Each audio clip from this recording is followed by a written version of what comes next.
Ассалаумағалейкум қазақ елі.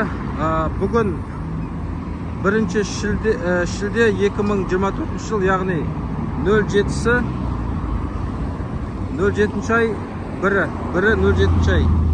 Мынау Шымкент қаласы, Кембаба саябағы, Кембаба саябағы мен мынау